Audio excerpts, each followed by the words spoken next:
Selanjutnya, nanti nih ya, coba dilihat nih. 10 tahun lagi semoga gue masih ngurusin people development ya. Pasti akan cecet-coet soal generasi alpha. Yang cecet-coet siapa? Gen Z. Kalau lo capek leader, your mistake is you're not build the system. Udah nggak bisa lagi, kan gue pemimpin. Apa yang gue ucapkan adalah titah. Halo, halo, halo, halo. Punya pertanyaan? Panggil. Halo semuanya, balik lagi di P3K. Punya pertanyaan, panggil kuli. Gue yakin banget udah banyak pertanyaan yang teman-teman sudah siapkan buat gue lewat telepon maut ini. Oke? Kali ini kayaknya menarik-menarik nih pertanyaannya. Urusan yang banyak banget diomongin sama orang-orang, tapi tetap ditanyain sama gue. Semoga gue bisa menjawab pertanyaan kalian. Langsung aja, first call, ditunggu ringnya, monggo. Halo P3K. Halo P3K. Yes. Mau nanya nih, apa ada video di YouTube yang bahas untuk memimpin tim anak-anak fresh graduate? Kalau belum, aku mau nanya. Soalnya Gen Z itu sering dibilang gampang resign. Nah, menurut coach itu beneran gampang menyerah atau leadernya sebenarnya yang nggak tahu cara menahan mereka? Oke, thank you for the question. Kalau video gue secara pribadi, berasa banget yang diminta video gue ya, gitu ya. Di YouTube gue belum bikin tutorialnya ya teman-teman. Tapi kalau emang masih mau diomongin ya, marilah ya, gue akan menjawab pertanyaan-pertanyaannya.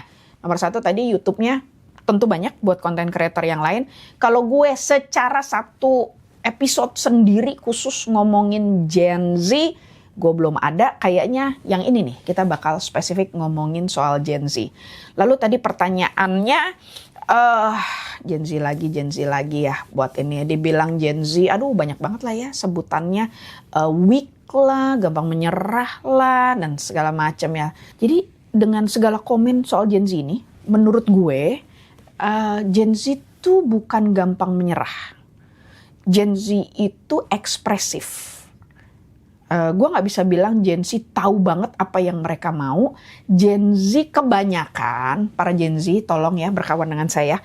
Ya, kebanyakan mereka pikir mereka tahu apa yang mereka mau. Banyak banget merekanya. Mereka pikir mereka tahu apa yang mereka mau. Oke? Yang intinya adalah Gen Z itu ekspresif. Dia tidak mau diperlakukan A, ya kan dia akan bilang. Lalu dia akan, ya udah gue gak mau. Ya, mengambil keputusan dengan instan, mengambil keputusan tanpa berpikir panjang. Permasalahan utama Gen Z menurut gue itu, ya, instan dan tidak berpikir panjang. Langsung saat itu, keputusan saat itu ya udah saat itu, nggak mikir tuh ke depannya, ya nggak mikir. Gue resign, besokannya anjir makan apa gue, nggak mikir tuh besok ya. Cuman hari ini adalah hari ini, itu kelemahannya. Kalau dibilang Gen Z-nya weak, nggak tahan tekanan, nggak juga kok. Ya, lihat deh, banyak banget Gen Z yang karirnya sekarang udah bisa dilihat ya, karirnya cukup baik, cukup bagus. Lalu kalau kita pergi keluar kota besar, ya Gen Z ini kan bukan cuma miliknya kota besar ya, bukan milik Jakarta, Surabaya, Medan, Bali gitu ya, Makassar. Coba lihat deh. Keluar kota, bahkan masuk ke dalam pedalaman, you will find another type of Gen Z. Ya, coba dilihat deh. Banyak, jadi gue nih memang cukup terkenal sebagai pembela Gen Z. Nggak juga sih ya, penatar Gen Z, teman-teman. Leadernya tidak bisa memimpin Gen Z. Nggak juga, gue bilang. Memang terlambat menyesuaikan aja sih. Karena menurut gue saat ini sosial media tuh sangat mengglorifikasi kelemahan-kelemahan Gen Z. Itu yang tidak adil. Padahal di setiap generasi pergantian, pergeseran generasi selalu ada kesulitan. Waktu gue mulai people development, kenapa gue punya company di people development, alasan utamanya adalah menjadi jembatan tahu generasi apa? Boomer berkawan dengan X, lawannya millennials. Yes, teman-teman millennials, lawannya kalian. Program dulu gue adalah bridging the millennials. Coba tuh.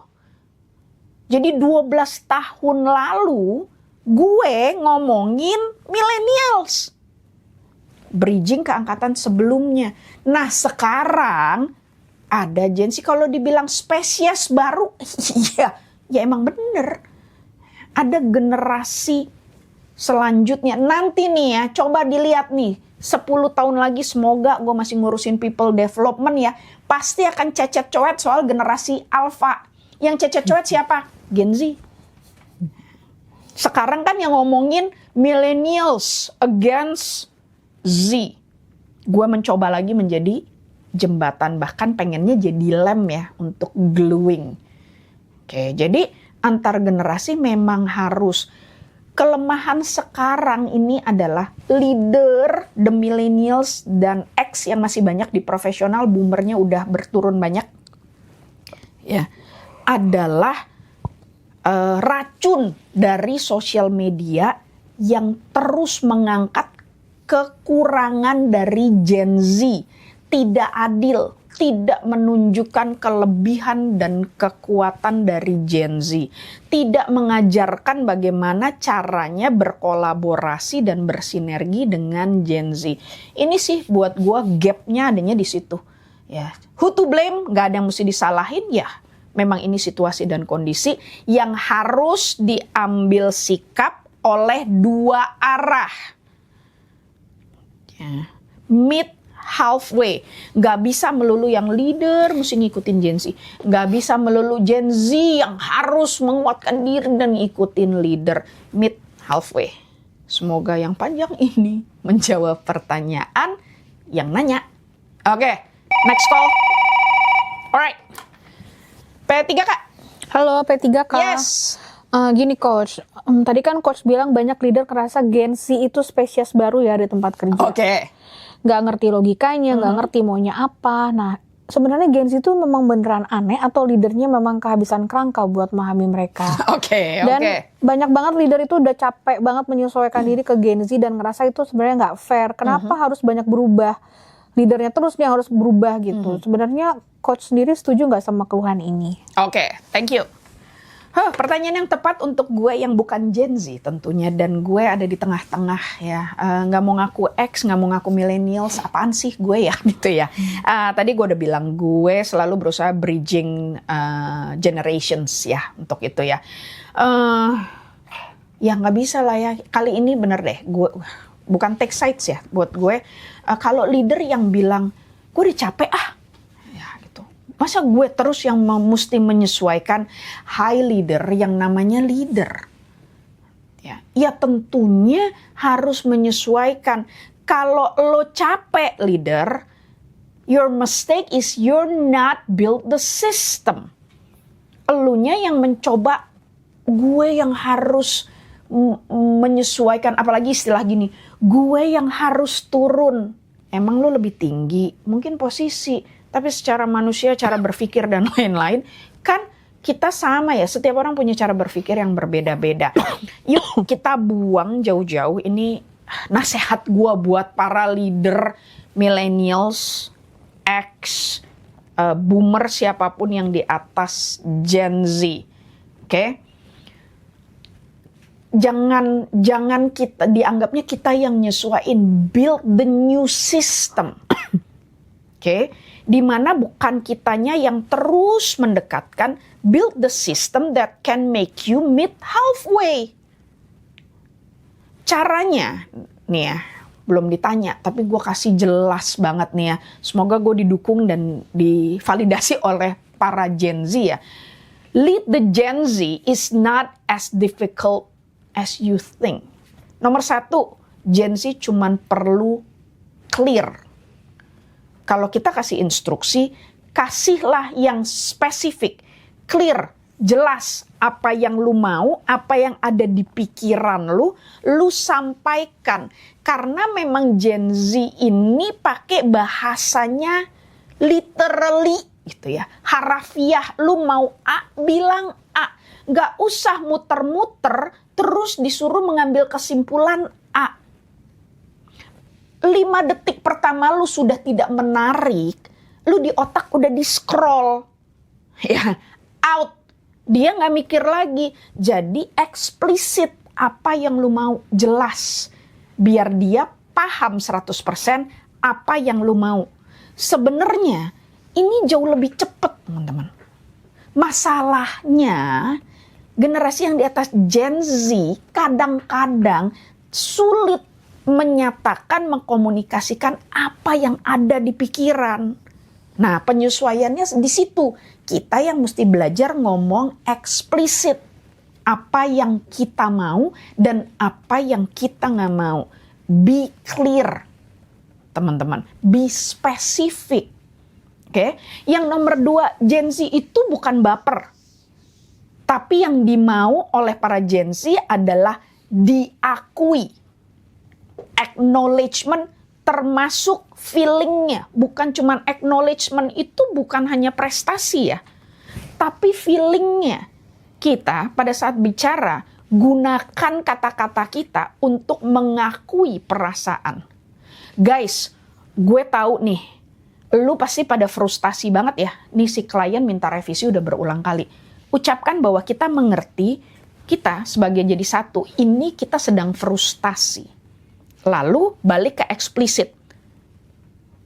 Dimana, yuk kita fokus sama solusinya, biar ini jadi revisi terakhirnya. Itu yang biasa diinginkan Gen Z. Bukan begitu para Gen Z yang ada di sini? Ya, gue dapat anggukan ya yang ada di sini ya. Be clear, eksplisit apa yang kita mau, jelas banget. Lalu akui perasaan. Ya, teman-teman. Terus, jadilah leader yang bisa benar-benar role model untuk timnya. Udah gak bisa lagi, kan gue pemimpin, apa yang gue ucapkan adalah titah, lu harus lakukan, gue gak perlu lakukan. Oh, hell no, buat Gen Z. Ya, buat Gen Z, kalau lu minta gue datang tepat waktu, gue mau lihat lu sebagai leader, kasih contoh ke gue kalau lu datang tepat waktu. Pasti ada pertanyaan lanjutan, monggo teleponnya. Yes. Halo. Yes, halo. Nah, gini Coach, kalau satu tim isinya ada beda-beda generasi, ada yang boomer, ada yang milenial, ada Gen Z. Nah, leader harus pegang gaya kepemimpinan yang mana biar semuanya nyambung nih. Oke, thank you. Oke, banyak generasi, udah pastilah ya. Di dalam sebuah perusahaan gua rasa sekecil-kecilnya paling enggak sekarang 2. Ya, kalau enggak milenial dan Gen Z, kalau enggak X dan millennials. Millennialsnya sampai millennials cukup panjang lah ya. Ada millennials muda gue bilang. Paling enggak 2. Tapi memang sekarang rata-rata di, apalagi kalau perusahaannya besar ya, itu 3. Kadang-kadang 4. Boomers juga masih ada di tahta tertinggi. Ya, ada boomers, ada X, ada millennials, ada Gen Z. Cara kepemimpinan seperti apa? Kita harus condong kemana? Jangan condong ke generasinya. Condonglah kepada bisnis objektif, organization objektif. Kembali ke visi, misi, value dari perusahaan dan bagaimana kita menggerakkan generasi apapun yang ada di dalam. Gak usah ngomongin generasi, dalam satu generasi aja makhluknya isinya beda-beda. Kalau kita harus very spesifik mau ngikutin yang mana, pasti akan ada banyak yang tersakiti. Oke, jadi pilih. Gue juga gak bilang pilih jalan tengah. Lah tengahnya sebelah mana? Enggak. Objektifnya seperti apa? Yang paling penting adalah lu setia sama objektif perusahaan, lalu komunikasikan ke tim. Satukan mereka dengan tujuan yang sama. Mau beda generasi, beda umur, beda manusia, beda gender, beda culture, beda apapun bedanya ya teman-teman. Kalau bisa disatukan dengan tujuan yang sama, konflik lumrah tapi jadi kreatif konflik teman-teman.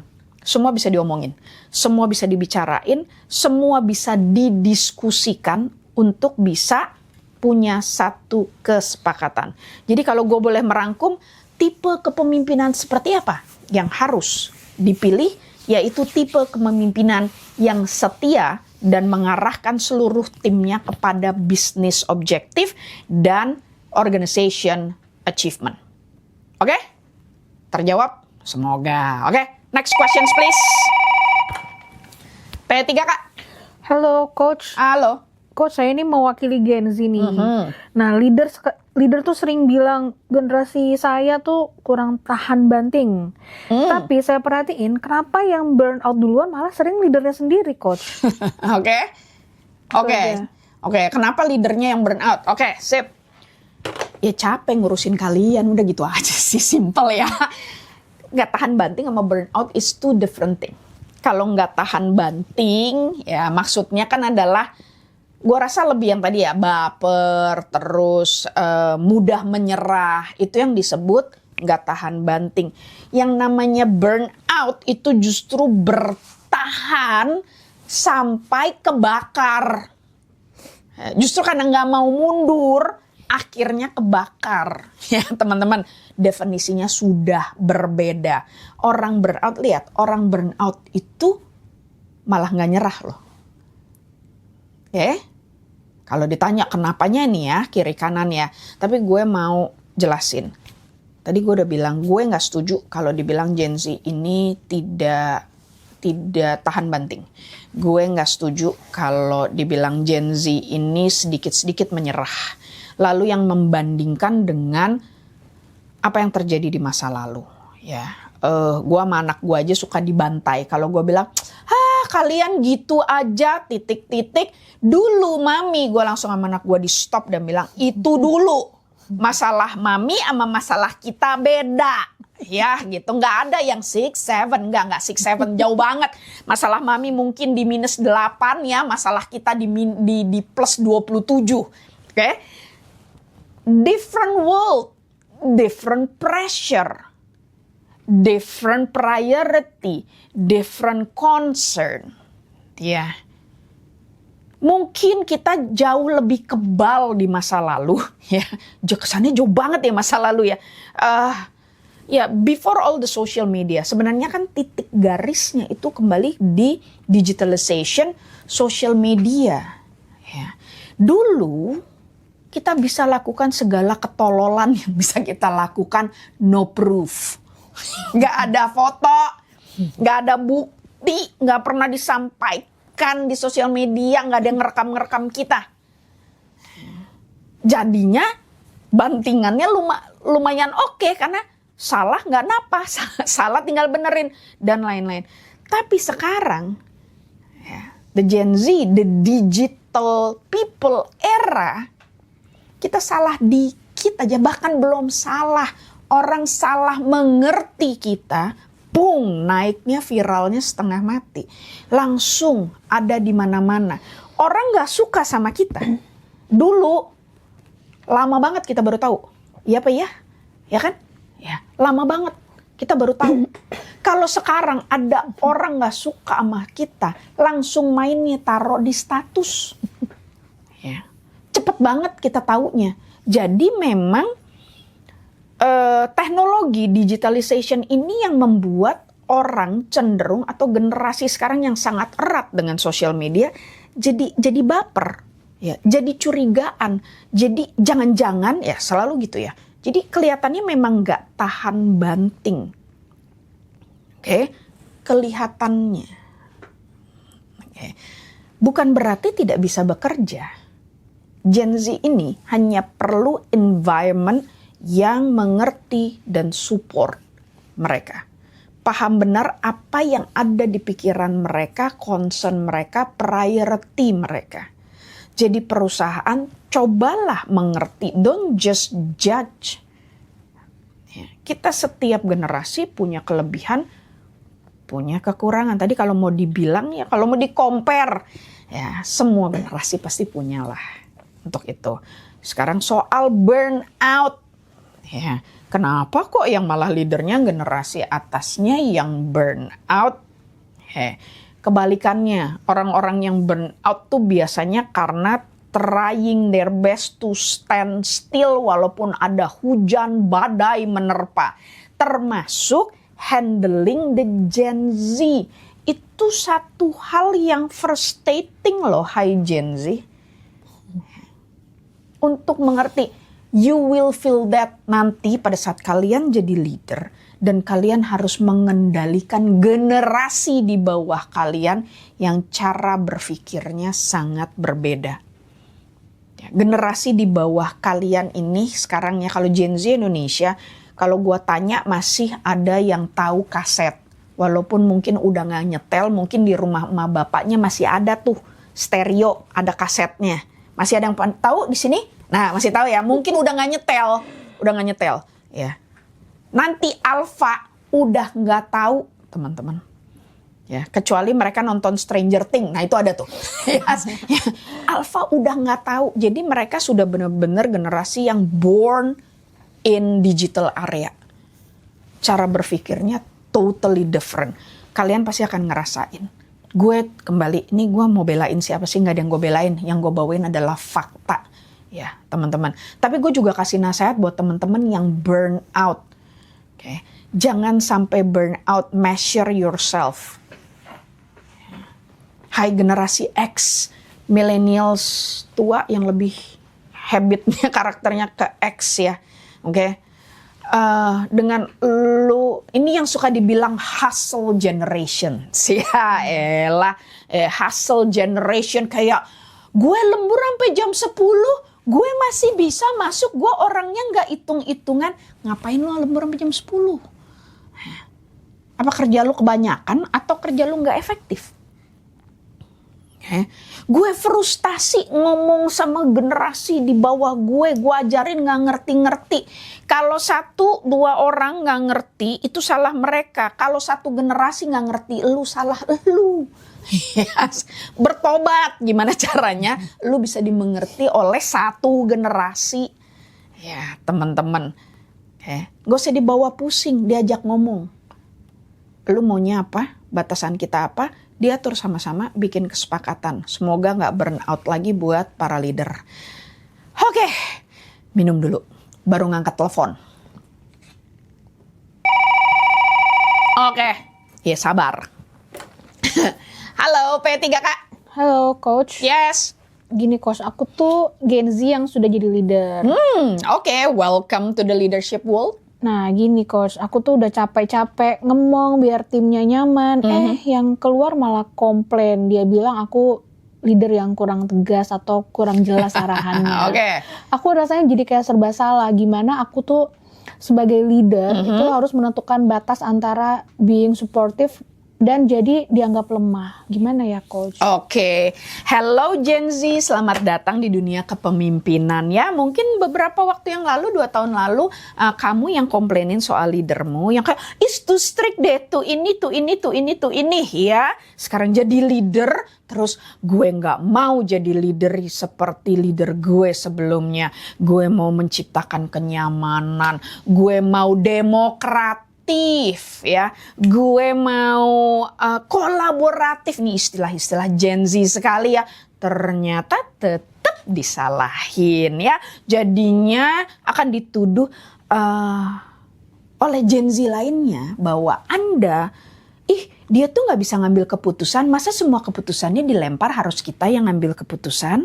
Ya, lalu tadi niatnya suportif adalah dia so SKSD gitu sih, kok kayak nggak ada batasannya ya. Lalu kalau kita memimpin dengan penuh perhatian malah dicurigain dan lain-lain.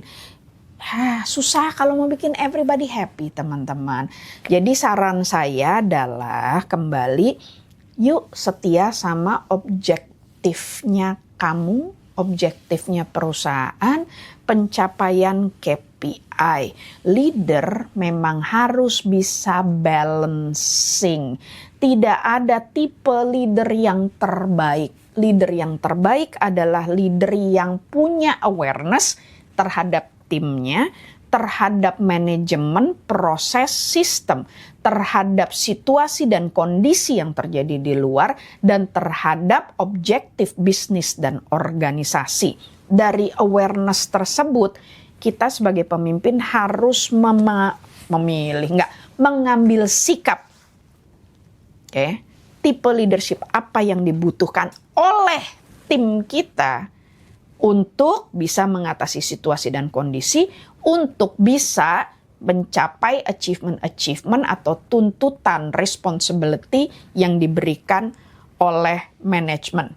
Leadership itu seperti main layangan atau seperti memancing.